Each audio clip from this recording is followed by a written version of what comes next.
Hey, everybody. Welcome to Office Hours FM episode. Carrie Dills, and I'm really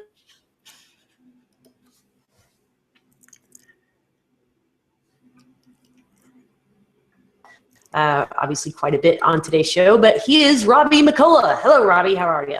Hey, Carrie. Thanks so much for having me. How's it going? You going all right? Long time no see. I guess 2 whole months. I know. Since Cabo Press. Yeah, it is too long. Let's not do that ever again. I know, right? Our tans have faded. Yeah. Oh, I know. That's sad. That's sad. Although this is close. I guess this is much better than nothing. Doing a virtual meeting. There you go. Absolutely. Well, for those of you who are listening live, welcome. Very glad you could carve out a little portion of your day to tune in. If you want to ask questions for Robby, you can do that via Twitter by using the hashtag OfficeFM, or if you're watching over on Google+, just use the Q&A app, and we will get those in during the show. Just a couple of housekeeping notes. This is episode 84. If you ever want to catch a replay of Office Hours, this episode or previous ones, you can do that at officehours.fm. Yeah, I've even got transcripts on shows now, so pretty cool. All right, without further ado, so Robby, you are one of a trio of founders. Is that correct? Yeah. There's three founders at Beaver Builder, and we we started off as a web design agency, and the agency name and the parent company is called Fastline Media, and we're actually growing. Our team's been growing a lot over the last couple of months. So there's the three partners, and then we've got about 2 or 3 developers that we're working at. We're doing some trials with a few people. So there's a couple of kind of like people that are not full time or 100% on board yet, but a couple of developers and a designer and a couple of folks they're helping out with support now. So it's really cool that the team's getting bigger. Nice. And your partners that can't join us, Justin, and I'm ashamed to say I don't even know how to pronounce his last name. It's Busa, Justin Busa. Busa. Okay, I was making it too hard. I was going for the Busa or something. But yeah, no, there's a couple ways that you could go. We've heard a few variations of it too, but yeah, it's Busa. Busa. All right. Well, but you sent him the link. It's possible he might join into the Hangout from his car. We'll be interested to see if that happens. And then Billy. Yep. And so the 3 of you guys, give me a little bit of the background. How did you come to form your agency, number one, and then I want to know how it rolled into becoming Beaver Builder. Yeah. Well, Justin and Billy started the company. They have actually, it's a fun story. Justin, I think this is in like maybe around 10 years ago now. But Justin was playing in a punk rock band, and Billy managed one of the local venues or clubs that was here in town. So that was actually how they met. It was through music and through Justin's band.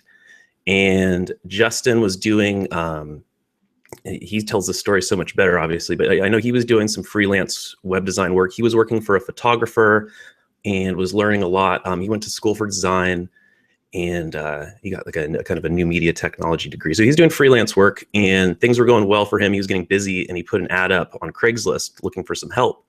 And somehow Billy found that ad, or found out about the ad. And Billy was working, doing HR in like a corporate setting. I'm not sure exactly where, but didn't particularly like his job, and said, hey, well, let's do something together. If you're looking to hire someone, like, maybe I can do it. And that was kind of where the idea came from. And they both committed to it, and they started Fastline Media. And that was about, I think, a little over 5 years ago now. And then same thing, they started getting busy, things were picking up, and they put out another Craigslist ad looking for some help. And I saw that ad and went in and interviewed for the job and met the guys and got the job. And that was a little over 3 years ago, and we started working together, and we got along really great. Yeah, I consider these guys like extensions of my family now, and I think it was just really fortunate that we meshed really, really well right off the bat and became a lot more than just coworkers. And okay, you're the second guest on my show that has done the Craigslist thing. Yeah. Yeah, that's fascinating to me. I usually think of like swapping, I don't know, used bicycles or something on Craigslist, and apparently if you're a developer, that's a place you can look for gigs. So cool. So y'all hit it off. Yeah, we hit it off. Yeah, Craigslist is funny. I've had a couple of like great experiences with Craigslist that are similar. I've only had one or two kind of misses, but most of them are always hits, especially here in the Bay. I mean, maybe I don't know. I've only ever been in the Bay Area, but I know the Craigslist community is really thriving here, and there's, everyone's on it. But yeah, I got sidetracked. So I started working for them. That was all going, great, splendid. And we started working. So Beaver Builder came about as a side project, really. And it was, we were doing some work for a client, and we were working on what eventually would become the Beaver Builder theme. Started off as a project for a client where we were starting a theme from scratch and kind of rolling our own framework theme. And then the page builder thing also came about through a client project, and we were using a page builder on a project, and we kind of like we could see the benefits of using a page builder, but we didn't like the one we were using. It was one that was like built in with the theme, and it was really like the code it outputted was really shoddy, and the interface was nasty, and it was the back end. But we could see, like, we saw the potential, I guess. We were able to still create a page really quickly. We handed it off to our client, and the client was able to take over their own edits. They didn't come back to us for things like changing a heading or an image or something like that. And we had this kind of light bulb, like, hey, we should, this is a cool, technique or method for doing work, but we need a better tool. Let's build our own. And that was where at the time, yeah, Beaver Builder, the name too, came like way down the line. At the time, we were calling it the Fast Line Page Builder, and yeah, we started working on that in our evening time. Like, we didn't really let it eat into our client work or office hours, but we started, working on it on the side, and it eventually just kind of took on a life of its own. And we started that company separate from the agency at first, but then we decided to just bring it all under one umbrella. So do you? Oh no. Sorry, Did I break up? Yeah, you broke up. Oh. Sorry, could you say that again? Yeah. So do you guys still do client work, or is the business now solely focused on Beaver Builder? Sure. So, Carrie and I met in Cabo at Cabo Press, and one of the big takeaway, everyone asked that, I don't know what it is about takeaways. Everyone said, oh, what's your aha moment? Or what's your big takeaway? And for me personally, it was the client work. And up until just about a couple of weeks ago, we were still doing client work. We weren't taking on a lot of new projects, but we have, a whole history of clients that we've worked with that we continue to do updates and maintenance and such for. And just in the last month, we made the decision to completely cut out the client work, and we've been in the process of kind of finding new homes for our old clients and finding new shops or freelancers for them to work with. So it's kind of bittersweet. It's really cool that we're able to do that. I'm really excited about it on one hand, but then on the other hand, it's a little sad, like having to say goodbye to some of these people I've been working with for years and have really grown to love and enjoy and appreciate, their businesses and the people themselves. So yeah, it's cool, but it's sad too. Yeah, I recently went through that same transition. When I came on with Crowd Favorite, I stopped doing client work, and found homes for all my existing clients. And it was it's so strange to not have. You still have one active project on the docs that I'm trying to wrap up, but it is strange not to be bidding on projects and just all the stuff that goes along with client work. It's just a little bit of a different world. But I love that was your takeaway, and excited to see what that means for you guys being able to focus all of your energies on this project instead of kind of balancing your time between client work and the project. You said something in there I wanted to dig into a little bit, but I can't remember, so I'm going to have to come back around to it. Okay. Okay, so Beaver Builder started out of a need, and that's a common thing that I hear with people who build plugins. Tell me a little bit about how it unfurled in terms of, so for people that are listening that aren't it comes a light version that's freely available.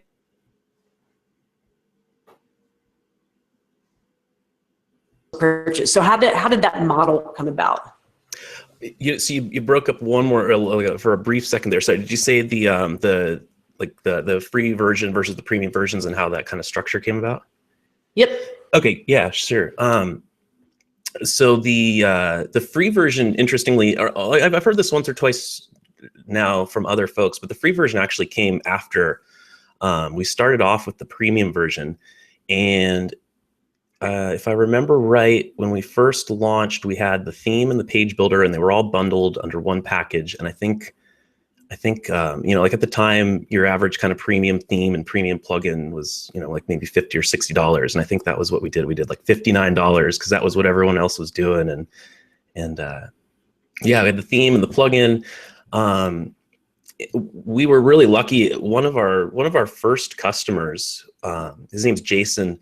And he had a marketing background, and he was really vocal with us and reached out to us about, he's like, hey, you guys, this is a really cool product. I really like it. But you guys are doing all this stuff wrong. Like your marketing sucks, like you guys, your pricing packages are all wrong. Your names, no one's going to remember it. Like Fastline Page Builder, what does that even mean? And you really put us through the school of hard knocks as far as like marketing 101 and gave us some really good advice that we put into action, and it ended up working out pretty well. But it was his suggestion to break up, our pricing structure into different packages. And then later on, we made the decision that we wanted to do the free light version. I think we were kind of originally a little nervous, I think, about putting it out there, and we couldn't really figure out where to cut off, like what are we going to offer in the premium version? What are we going to offer in the free version? And how can we, it was tough kind of finding that balance of like what would be valuable enough in the free version to make it, useful, as opposed to, what are we going to keep in the premium version to we want both of them to be useful and successful in their own way. Interesting. Yeah, I love your comment on pricing, that you just did what everybody else was doing. I've heard that so many times, and I think that as a in our niche of WordPress products and services, we do just sort of look around to see what our peers are doing and just sort of follow suit. And I think that trend is changing a little bit, but it's I did the exact same thing. So it's curious to see how we're really all just kind of trying to blindly figuring things out as we go. No, the community seems to be maturing in that sense. And I don't know, maybe it's the open source nature of it that, not a lot of people maybe came with a business background, or, I think that's, a lot of us come from kind of a hobbyist background or got into WordPress and into the technology scene through that, maybe a lot of people was just from wanting to blog, and maybe that's what it is. But as a community, I feel like we're maturing, and you're hearing about this more and more. Especially like guys like Chris Lemma and some of the kind of thought leaders in the industry are aggressively telling people not to underprice. I mean, the industry depends on it, really. If we aren't creating sustainable businesses, all of these products and tools that we love and are using and are leveraging won't be around. A lot of them start off as passion projects, and people pour their time into it out of passion, but passion can only get you so far. Passion don't pay the bills. Unfortunately, yeah. Passion does not pay the bills. So I did see a word that I've been cutting out in and out a little bit. I apologize for that. So Robby, if you don't understand something I say, just free will it and talk whatever you want to talk about. Okay, cool. Fair Likewise. Let's get to some questions here. Jackie's asking, how do you see plugins like Beaver Builder helping clients engage more in content creation? Sure. Okay, that's a good question. Well, presumably, for me, I guess there's kind of two types of clients. As far as relating to Beaver Builder, I found that there's the type of client where I can give them a site or hand off a site to them that has Beaver Builder installed and show them how to use Beaver Builder and kind of get them caught up to speed, and they're able to take it over from there. and they can either, make changes or build new pages. And then there's the other client that, it's probably on like the less tech savvy end, where I wouldn't even begin to, want to start that process. I mean, there's some clients who've never logged into their WordPress dashboard, and we're their sole interface between them and their website. So for the first group, I think Beaver Builder really, empowers people to build content that they otherwise wouldn't be able to without, having a good base of knowledge as far as writing code, or even just a lot of the things you can do with Beaver Builder, you could do with other plugins too, but it's kind of that, finding the right plugin, and, whether it's short codes or widgets or whatever, and stringing them all together. I mean, you could do it in a different way, but Beaver Builder brings everything under one umbrella and makes it easier. So we hope it's empowering people to build better content. From what and I just published a post today sort of reviewing Beaver Builder from a developer perspective, but from what I've seen, I've been very excited about what it can allow clients to do. For those clients that do log in and do want to actively participate in content creation, but be able to create some layouts and templates that are, beyond just a basic, header, footer, sidebar content area. And it can be done really easily with Beaver Builder. So I think that's, it is definitely a tool that has its place for beginners, but that developers could also leverage it for those projects where their clients are going to be involved in content creation. Totally. Even just to add on to that too, I think more often than not, our user base, I guess I'm thinking of content creation, from the publishing perspective of we're creating blog posts or content to be distributed. But what it also does is it enables people who are running a small business to have a better control over their business and the message that they're putting out. If that's, you can build a newsletter sign up form, or things of that nature. Like people that are managing their business through their website have a lot more control over that content, what they're projecting out there to the world. All right, thanks, Jackie, for that. Thanks, the vendor Jackie. asked if there are any plans for custom post type builder. He says extending global modules. I know that some of your modules already support, That's an interesting, we do. So you can use Beaver Builder on custom post types. You can use it pages, and by posts, we disable it by default.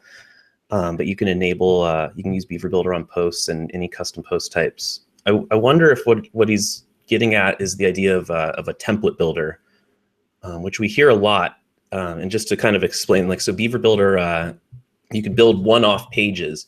But if you wanted to build a template page the way you can in a theme file, if you style your blog posts and you have your title as a header here, and your your content is here, and that template is applied to every post. Unfortunately, that's not something you can do with Beaver Builder right now, but it's on our radar, and it's something we really want to be able to do. So that's kind of one of the things it's a problem we're trying to solve right now.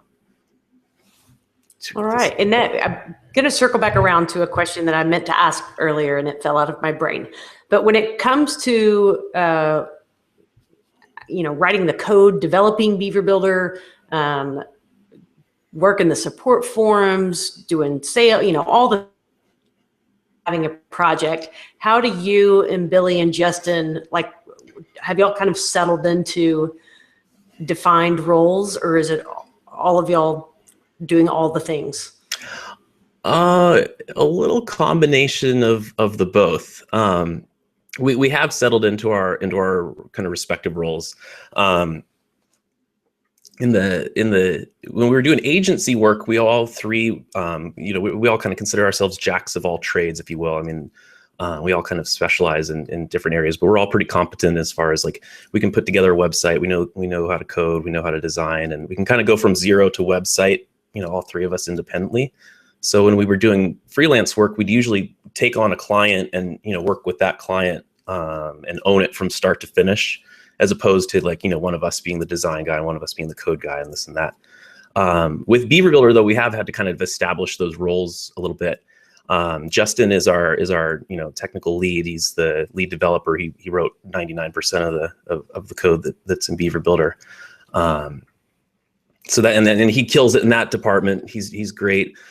Billy's our operations and business guy, and he also manages our support forum, and he manages our affiliate program. And then I've been kind of figuring out my role, but I kind of jumped into I did a lot of the design work in the beginning and a lot of the marketing work, and I've kind of been trying to figure out a title for what I do. And I hate the term business development, but I feel like that's kind of what it's come down to. Like I do a little bit of marketing and a little bit of sales and that kind of thing. But gosh, I still hate. I wish there was a better term for it because it just feels kind of yucky. I don't know. Just shorten it to biz dev, and then it's all. Dev.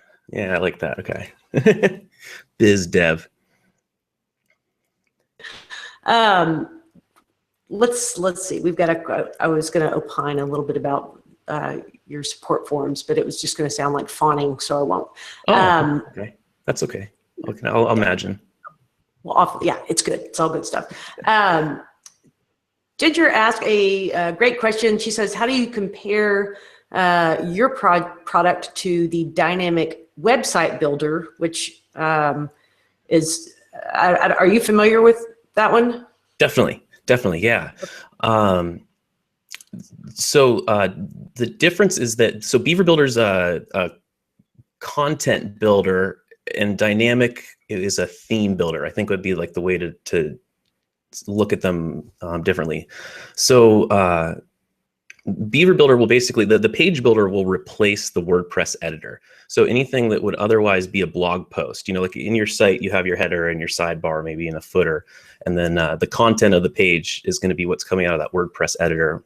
And that's what Beaver Builder replaces. So it kind of works within the frame of your site. And dynamic, as far as I understand it, lets you edit and modify that frame, your header, your footer, and your theme elements. So there is a little bit of overlap. Like a lot of people are using dynamic and Genesis and Beaver Builder together, and dynamic is what lets them, modify and style Genesis, I believe. And then there's other folks that are using our theme, the Beaver Builder theme. So there's some overlap in what dynamic provides with our theme. Like we have a lot of we use the WordPress customizer, and we have a lot of kind of what you see is what you get customization settings in there that I think you could do with dynamic or vice versa. And in terms of other, while we're talking about, I guess not really a direct competitor because it is very different, but something in that builder tool space.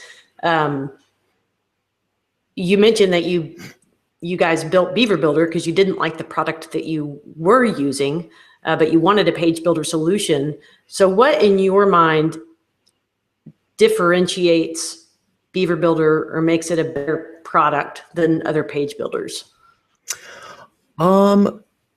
There's lots of great tools out there, and a lot of them really have their specialties. I mean, there's, I think our specialty, or what we wanted that we couldn't find at the time, I think was front end for one. A lot of the other players are back end, and we really didn't like that experience of trying to design a website, using these like placeholders for whatever the content was going to be on the front end.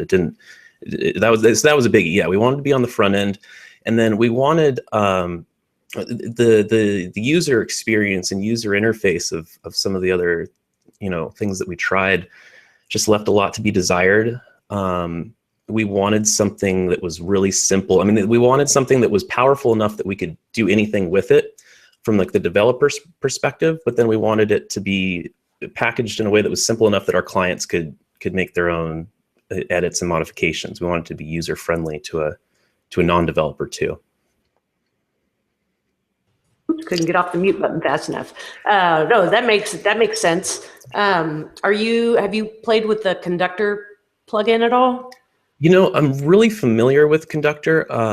I haven't spent a whole lot of time playing with it. I know Justin has, and Justin really likes a lot of the things that it's doing. I know it's a really cool tool. I've heard about some of the cool stuff it can do. But unfortunately, that's one of the ones on my long list of things that I want to spend some time playing around with. We all have the long list of things we. You have one of those want too, to do. yeah. Oh yeah, and it got longer after Cabo Press, which I would Mhm. like to talk to you about your list in a second here. But Sure. while we're on this theme, let's see, we've got some mentions of Divi Builder and yeah, all the listeners. Thank you guys for asking. They're just asking and curious about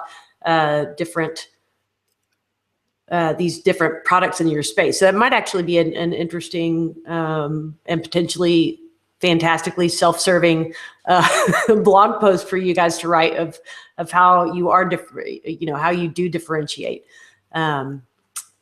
So there you go. I've just added one more thing to your list. I appreciate that. Oh, I'm literally going to put it down right now. We've got a question from Paul. Oh, I love this one. He says, can Beaver Builder be hidden for clients so that they don't decide to go kind of poking around and break something? That's a good question. Actually, interestingly, that someone just left. We use user voice to track feature requests. If anyone out there that's in the product space or that needs to track feature requests, I highly recommend user voice. It's really cool. People can submit features and then they can also vote on them. So the most voted features make their way up to the top, and you can get a good idea of what people are. What the majority of people really want. Anyway, someone just left a feature request to have the ability to just completely disable, like to turn off the editing mode of Beaver Builder. So once you've built your pages, you can turn it off, and then I guess presumably your client could turn it back on if they were really savvy. But so we don't have a complete lockdown yet. But what we do have is you can set up using the WordPress roles and permissions. You can set a permission level. And anyone below that permission level will go into what's called editing mode in Beaver Builder, where you can only, like if it's a text module, you can only edit the text, or if it's a photo module, you can only edit the photos. You can't move modules around or add new modules to a page or delete modules. So it in a way idiot proofs it. You can't like break or destroy the page after you hand the site you've spent so long working on, and your pride and joy, whatever it is, and you hand it off and then come back and it's just a pile of mess. But yeah, so we have some ways that you can lock down your content, keep you from breaking it. I assume I like that. I like the complete lockdown idea too. I imagine that's something we might plan on implementing, especially if it gets some attention in the user voice list. Well, Paul, if you want to go upvote that, I just did a little Google, and it's wpbeaverbuilder.uservoice.com. I didn't know about user voice. That's awesome. Thanks for the question too, Paul, and user voice is really cool. If you could Google like Beaver Builder and user voice, I'm sure that'd be the easiest way to get there too. Yeah, sometimes I feel bad actually, because we get feature requests from all these different communication mediums. We have your emails and the support forums and Twitter and Facebook, and religiously we tell people whenever they request a feature, like, hey, would you mind putting this on our user voice page? And I feel like, or I wonder if people think I'm just kind of sending them away, like pushing them off to this unknown land where they're just gonna put there. But we really, the reason we ask everyone to do that is because that's the one place where we have everything under one umbrella, and any other method we'd lose track of them. So we have them there, we have them in that list, we never lose them. And then we go through that list periodically. Maybe, I guess it's probably been about 3 or 4 times over the last year. We'll prune it out. Well, there's some things that we just either can't do or don't want to do, and we'll explain why in the feature request, and we'll kind of politely decline, and then we'll go through. And then sometimes there's features that don't get voted up that are really good, that we really like, and we'll end up implementing. And then we do our best to implement the top voted features. There's 1 or 2 of them that have there's a couple that are still at the top because we haven't done it yet. We haven't figured out a good way to do it, and those keep growing and growing. But yeah, we do our best to knock out as many as we can. Cool. And yeah, I was hanging around in your forums the other day and had asked about the ability to do something. I think it was for custom modules, to be able to move your custom module to the top of the list instead of appearing beneath the Beaver Builder modules. Yeah. And like within a day, that feed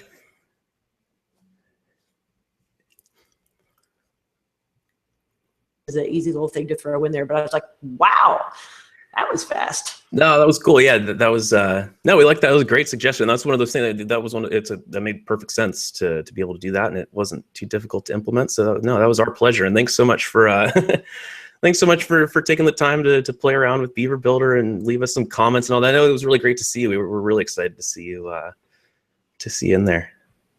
Well, thank you. Thank you. And thank you, Jackie, for tweeting that URL out. Melanie comments that somebody had asked earlier what happens when you switch themes if you're using the Beaver Builder plugin, and we've just got Q&A happening in the Twitter thread. Listeners are answering each other's questions, but basically says, and you can chime in if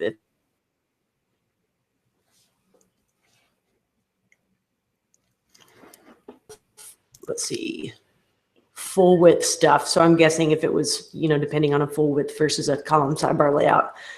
And if you're using the Genesis framework, there's a plugin called Genesis Dam Buster. Man, the beaver puns. Okay, so how did Beaver Builder get its name? Oh, that's funny.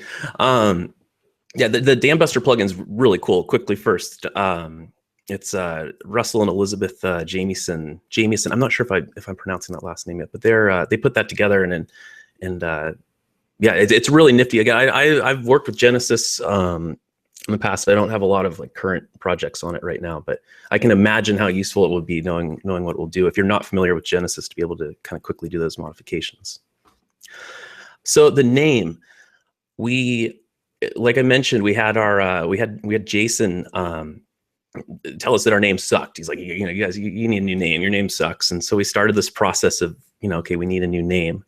And God, it's such a, I don't know what the age, it's a PIA, right? Like coming up with a name for something is so hard. And especially with, anything in tech, trying to get a .com domain is always like, oh man. So we had our whiteboard in our office we have whiteboard pens. We just use our window. So we'd filled up our window with all these name ideas, and we were having these really heated discussions about the name. It was a really long and arduous process, and we were really trying to find something, and we couldn't find anything we were happy with. And this was going on for weeks and weeks, and we knew we needed to make a change, and we couldn't do it. And we were as I mentioned, I was thinking animals, what animals build things, and beavers, Beaver Builder, and I kind of, hey, what about Beaver Builder? I said it almost as a joke, I wasn't taking myself seriously at all, and we all kind of laughed. We're oh, Beaver Builder, yeah, right. No one will take us seriously. But then we kept kind of giggling about it throughout the day. It kept we're coming Beaver Builder, and it just it's stuck on our tongues and it's stuck on our heads. And the next day it was the same thing. We're just maybe we should try and do this. Maybe we should try and pull this off. It's a WordPress. Luckily for us, WordPress, the community is kind of a somewhat casual and fun space. And so, yeah, after we just, we kept laughing about it and we couldn't forget about it. And we thought, so let's go for it. And we were working with a guy named Shane who does logos. None of us are particularly, or having a pro do a logo, there's such a huge difference. Even I consider myself, I know my way around a Photoshop or a design tool, but something about logos are so hard to get right. But, so we let him know what we were doing. We told him about the name. We told him we wanted a logo, and kind of asked him to give us some ideas.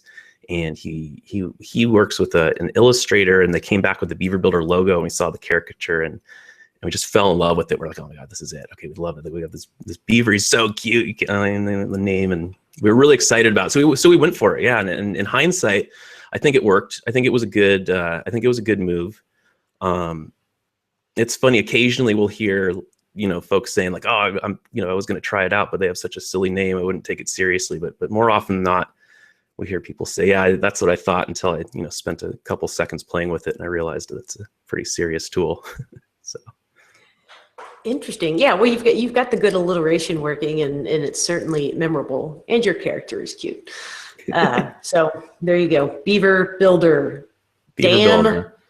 You can make damn puns all over the place. Paul saying he just went and upvoted on your user voice forum. So cool. Awesome. Thanks, Paul. So one of the things that enjoy hearing about from people that are in the WordPress business space is how do you see WordPress as a whole evolving, and then your specific niche of page builder or customizer tools? What do you think that will look like moving forward? Gosh, that's interesting. Well, of course, my hope is that as far as the WordPress community as a whole, that the trend continues as it has been, and that it, that it keeps growing.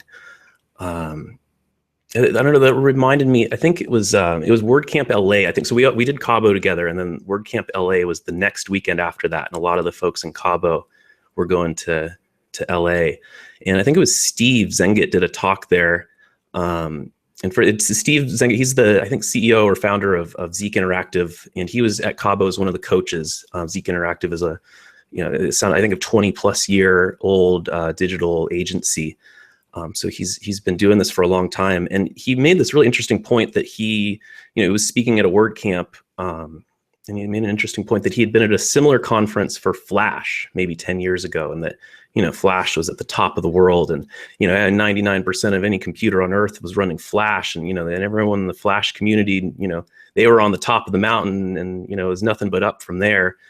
And I thought that was so interesting, because then, and now looking back at Flash, we're like laughing about it because they're just so, they're just so dead. It's so gone. But yet, sure, that long ago it was at the top of the world. So, I hope that WordPress continues along that track that it's on now. But I always kind of look at the Flash example of what could happen, and the way that the technology moves so fast, you just never know.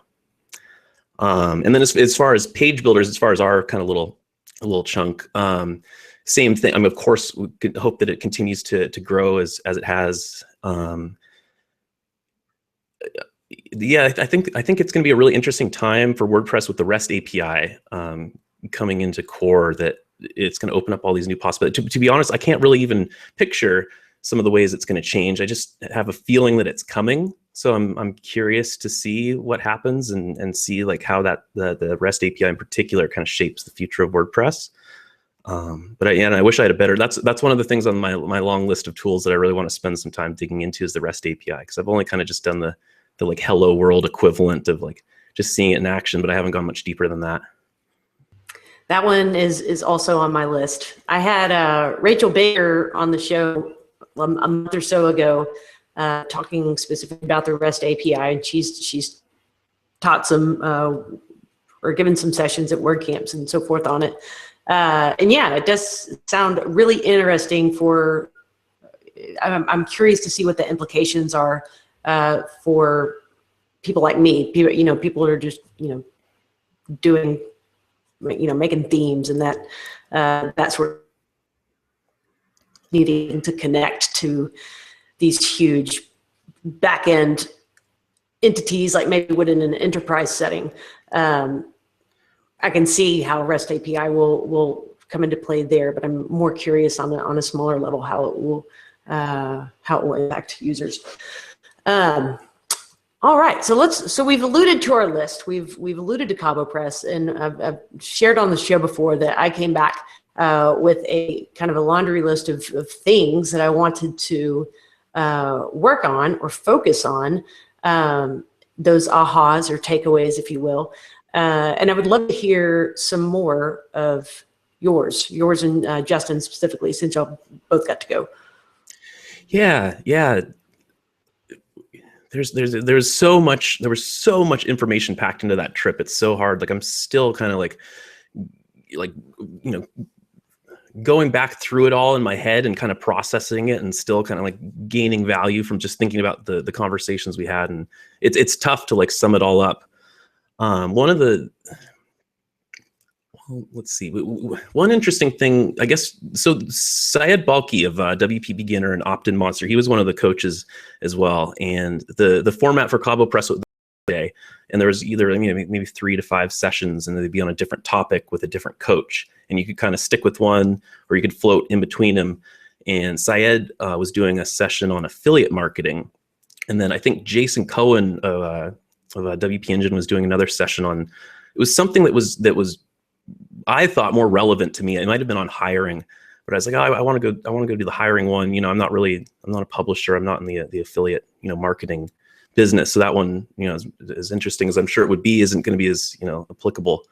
And I had this just like total, and I eventually did literally floated over to Syed's talk and was listening in. And I had this like epiphany, like moment, like, because we have an affiliate program with Beaver Builder, and, we have affiliates that are out there, promoting, Syed being one of them. And I was like, oh my gosh, of course I'm in the affiliate. But I was looking at it from just the other perspective of like the publishing perspective, but not from the product perspective or the marketing perspective. And I wish in hindsight, I'd caught the whole talk, because everything he said in that talk was just gold. There was so much value there as far as how you can manage and set your affiliates up to be successful, and how in doing that, you're setting yourself up to be successful. I mean, your army of affiliates is out there working for you, and it's so mutually beneficial to give them the tools that they need to be successful as well. So that was a huge one. So we're putting a lot of kind of effort and focus into our affiliate program now, and just kind of, treating our affiliates the way we should have before, which is, like gold. I mean, we really appreciate what everyone's out there doing. And so anyway, sorry, I'm like going off on a tangent here. It's all good. That was one of my takeaways as well. Even just hearing about kind of the personal, like, what am I trying to get? There's that whole like 95-5 thing, or, we have these lists, there's 100 things on my to-do list. But going through and figuring out what 5 of those are going to have the most impact, and which ones are going to be the shortest to implement, and kind of that whole like personal, like self-hacking kind of thing, where you're getting more out of your time, and just kind of figuring out that process, of like what's the best way to make use of my time and not get bogged down on things that aren't helpful. That was a big kind of takeaway, is learning more techniques and skills to do that. I'd say the third one of many, like I said, this list could go on all day of like some of the big things we took away, but hiring was another one. There's some really good information and discussions about hiring and about building a team. And I guess we never really looked, or maybe it was like to take a business to the next level. And in most cases, you need to grow it, and that means growing your people. And I guess we never really looked at like that being the next step for us. But it became very clear that learning how to recruit good talent and how to hire people was going to be a valuable skill that we needed to learn if we were going to continue to grow the business. And that's something we've been focusing on. Like I mentioned, we've grown the team a lot just in coming back from Cabo. We kind of realized this is something we need to start doing now and learn how to do now. And that's been going well. We learned a lot of really good techniques there that have been working out well for us. Yeah, you said you've got a couple of folks on sort of trial periods right now. Yeah, that was one of the suggestions that really worked. I think it's Chris Lemma that mentioned this. I think he has a blog post on it actually. But when you're, recruiting, particularly when you're recruiting, freelancers, maybe folks like we use Upwork here and there for a few things. Or when you're like recruiting on some of these big job sites, there's a lot of like kind of filtering through, maybe not pre-qualifying, but it's there's a lot of people out there, and then there's a smaller subset of people that are really good, and kind of getting to those good people can be a bit of a trick. But yeah, the trial technique is, whenever you bring someone on, you give them a small side project that isn't mission critical. You don't have them working on your core code or working on something that's going to be, critical to what you're doing. You give them something small. It's a test project to see how they perform, and even doing multiple, as opposed to like just hiring someone and choosing that one person and bringing them on board 100%. You work with a couple of people and put them all on small projects and see kind of who performs the best and who fits the best with the culture. The culture fit was a big kind of understanding, like why that's important and how to influence that and build that. So sorry, again, I'm like going off and off. You guys, are y'all all distributed? That's a good question. Any of you leverage your office? Yeah, it's funny. So Justin would have loved to be here. He's unfortunately he's moving, and Billy's moving as well. So we were not distributed. We shared an office in Campbell. We all live within about 10 minutes. And today technically is like the first day ever that we're not all coming into I mean, we kind of had a little party yesterday to celebrate, because yesterday was the last day that we were all going to be in the office. Billy's he's moving about 2 hours away. He's moving this weekend, and then Justin's actually moving to the same town in a couple of weeks. So we're making the transition from working in an office to going 100% distributed, which is cool. It's exciting. It's kind of bittersweet again, though. I mean, it's sad to see those guys go, and I loved our office dynamic, but it's going to be a big life change, and I'm embracing it. I think it's going to be fun, and I'm excited about it. So you got your home office set up, I see. Yeah. I've always had a nice little kind of setup here at the house. I'm actually I was talking in Cabo with John Brown a lot about doing like the digital nomad thing and setting up like a mobile office, and that's something I'd really like to try now that I kind of have the opportunity to. I mean, so we did the office thing. We were always very flexible. Like if one of us wanted to work from home, or if we wanted to work remotely, the option was always there. But I think we all kind of liked being in the office together. It worked for all of us. So now I have the opportunity to really do it, I guess, and I think I'm gonna give that a try. Yeah, Daniel Espinoza is another great one to talk to about sort of that nomadic, working from anywhere in the world. I had him on the show early on, might have even been in the single digits of episode numbers. Devender asked a fantastic question, and it's one that I was going to ask anyway, so thanks for tweeting it, Devender. But he says, how does Beaver Builder play with the accessibility aspect of I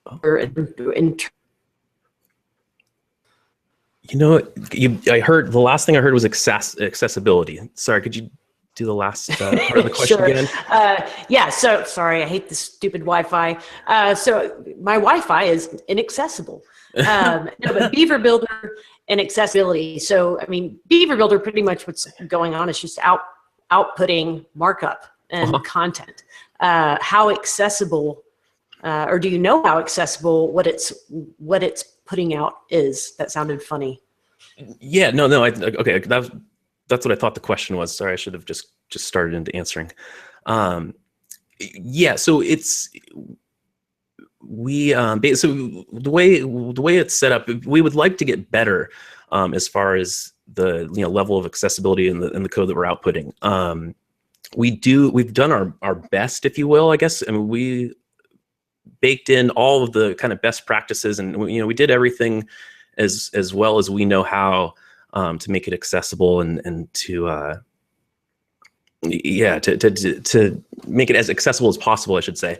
But it's something we want to improve on. We've actually had some of our customers come and make suggestions on ways that we could get up to you can continue to improve, and we're actively kind of working with people and that's something actually, so none of us are experts in accessibility. And so that's kind of, I think what we need to do that is to either find someone to consult with or to work with that is an expert that can bring that expertise to us. So we do our best, and we're very motivated to make Beaver Builder accessible. But admittedly, I think it's an area that we can improve in. So, and we're planning to, and we'd like to. So if anyone out there actually is, if that's your thing, and you want to help out, maybe get in touch with us. We do Twitter, or there's a contact form on our site. We'd love to talk. Awesome. And yeah, I know for sure I have, we've talked about accessibility quite a bit here on the podcast, and I know I have listeners that are passionate about it. So if you like Beaver Builder and accessibility, give them a shout. That's awesome. Yeah, we're into it. We're into it. We just maybe aren't, that's just not our, it's just not our specialty. But we're super into it. We want to be better, and I think we're pretty good. It's just there's a lot of there's a lot of room for improvement, I think, even if you're doing good in that department. Oh yeah, there are for all of us, for sure. So we got about 10 minutes left here on the show. So if you are listening live and want to get a question in to Robby, this is your time to ask it. Whoa, excuse me. Okay, so we've covered quite a bit of territory. Is there something that I have not asked you that was just a burning in your mind that you wanted to share? Gosh, I'm going to think of like 8 things to answer that question as soon as we hang up. That's what always happens. I'm like, oh God, yeah, that's what it should be. But off the top of my head right now, I don't think so.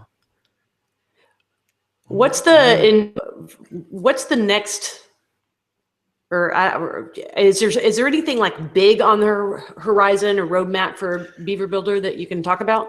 Yeah, absolutely.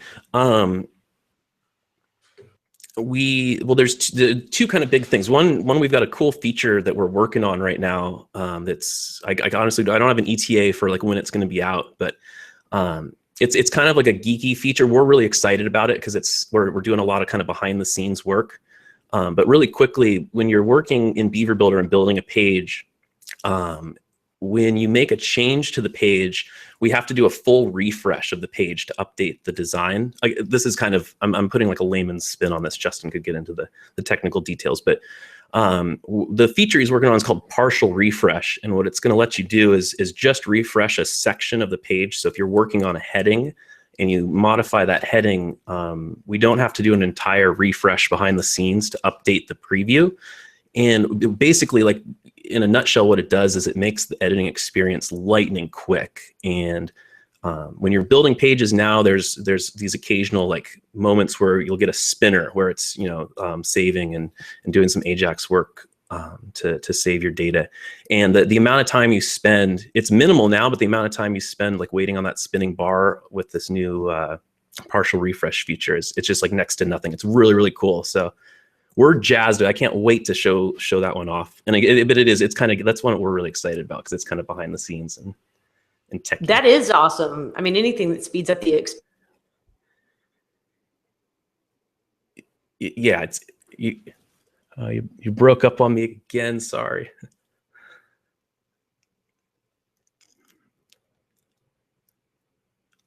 I'm going to give this.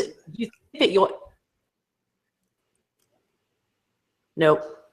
Okay, I heard nope. I think we're half back. No. Okay, sorry. That could be my fault too. I have okay Wi-Fi, but I am on Wi-Fi here. I should probably get hard plug. Okay, it's always me. It's always me. No, so my question is: so third-party developers, do you ever see opening up Beaver Builder, the API, so that other developers could develop modules or that sort of thing? Yeah, totally. So that was going to be the next, that's the other kind of big thing on the horizon that we're planning is we want to do a marketplace where third-party developers can sell custom modules and also custom templates. And interesting, actually, I hate to make a correction. That post you posted this morning was great. Our first third-party developer, a guy named John Mathers, just started a shop where he's selling. I think he's up to like more than 10 now. He's created about 10 custom modules, and like I know he did a countdown module. He did a lot of the ones that people requested. I think it might have been an audio module in there, but yeah. So he just set up a page. I think it's called the Beaver Lodge. He changed it. It was photo plugins and. But it's, yeah, we really want to have, we want to open up a marketplace for third-party developers to sell their custom modules and templates. And he's the first one that we know of that's doing it on his own, and we're really thrilled about that. I think it's really cool, and yeah, we want to extend on that. So that's a plan right now. We want to do it. We haven't set up any of the infrastructure to do it, or there's a long time between now and when it's actually going to become a reality, unfortunately. But that's kind of one of the big big things on the horizon for us right now is the marketplace. Cool. Yeah, and feel free to correct me anytime. Go over to that post, leave me a comment. Oh, sorry. It's a great correction for us. So we wanted we do have third-party developers. Like, yes. All right. Well, we've got a question from the vendor here, and we're going back to the topic of competitors. I know we talked a little bit about that earlier, but he's asking specifically opinions about Divi Builder and the Site Origin Page Builder. Yeah. Okay. Thanks to vendor for the questions too. Both Site Origin and Divi are really great tools. It's hard to like discuss the two. Like, I hate comparing one to the other because I feel like I'm like putting them down, or it's hard. I want to like stay. We really, everyone in the space, we're happy to have them there. I think competition is good. It fuels innovation, and those products are also very good. From what I've heard from our customers, one of the big like differentiators for us is what happens to your content if you decide you want to stop using a page builder or Beaver Builder particularly. And what we do is any text and image content that you built on your pages, if you like disable Beaver Builder after you built a page, all that text and image content will go back into the WordPress editor. We don't use any short codes to build that structure on the front end. So your text and like something like if you build a content slider in Beaver Builder, we can't port that back into the editor, but anything that we can, we put it back in there. So your content stays kind of pure and accessible. And you get to keep your data. If you ever want to use a different page builder, you don't get that kind of mess of, others do it differently. And from what I've heard, maybe in a little bit less desirable of a way. Yeah, I looked at Divi and I didn't look for very long for that very reason, that it didn't, what went into the editor or back into the database was not anything that you could use apart from the theme, which was terribly disconcerting. Yeah, to their credit, I believe they're working on like some kind of like a plugin or a tool that will let you port that data. I think that's on their radar, but I'm not 100% sure on that one. I believe I heard that. Interesting. Yeah, that would a definite need there. Okay, well, we are coming up on the end of our hour. These hours always go by so fast. I say that went by really, really quick. They always do. Where can people find you to follow up with you or ask questions about Beaver Builder? Sure. Well, I think for questions, Twitter would probably be the best bet. We're at Beaver Builder on Twitter. You can find us online. It's wpbeaverbuilder.com. Those would probably be the two best bets. Yeah, we have a contact form on the website if you want to send us something in long form. And otherwise, yeah, feel free to tweet at us. We have Facebook and Slack channels and all that kind of stuff too. If you want to dig around and find those, they're pretty easy. Slack channel. Yeah. So actually, this we have two really cool community groups that were started by our customers. We have a Facebook group called Beaver Builders, and that was started up by our buddy Dave, and then we also have a Slack channel that was started by our friend Gerard. And both of these, like, we kind of had they came to us and said, hey, we want to do this. Can we have your permission to use the Beaver Builder name and set these up? And we said, sure.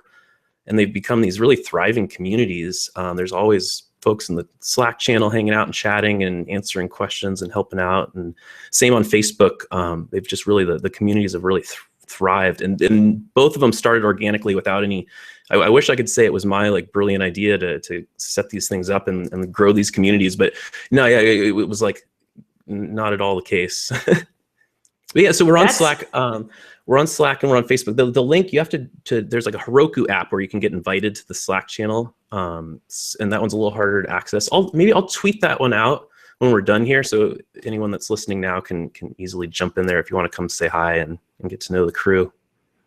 Perfect. Yeah, throw a little hashtag Office FM on there so that we can keep it in this thread. Well, I would love to thank everybody who tuned in live today, and thanks for the great questions. And Robby, thank you for your time. And if anybody wants to catch the replay of this, as always, you can go to officehours.fm. And if you want to make me really, really happy and give me an early Christmas present, you can head over to iTunes or Stitchers and leave to hear your feedback, good or bad, because the show exists to serve you guys who are listening, and I want to make sure that I continue to bring you content that is helpful and relevant. And on that end, we'll go ahead and say sayonara. But thanks, Robby. I hope to see you again soon, online or real world. However we can do it. Yeah, thanks so much for having me. This has been a blast, and thanks for everyone that asked questions and tuned in. This was cool. Bye, guys.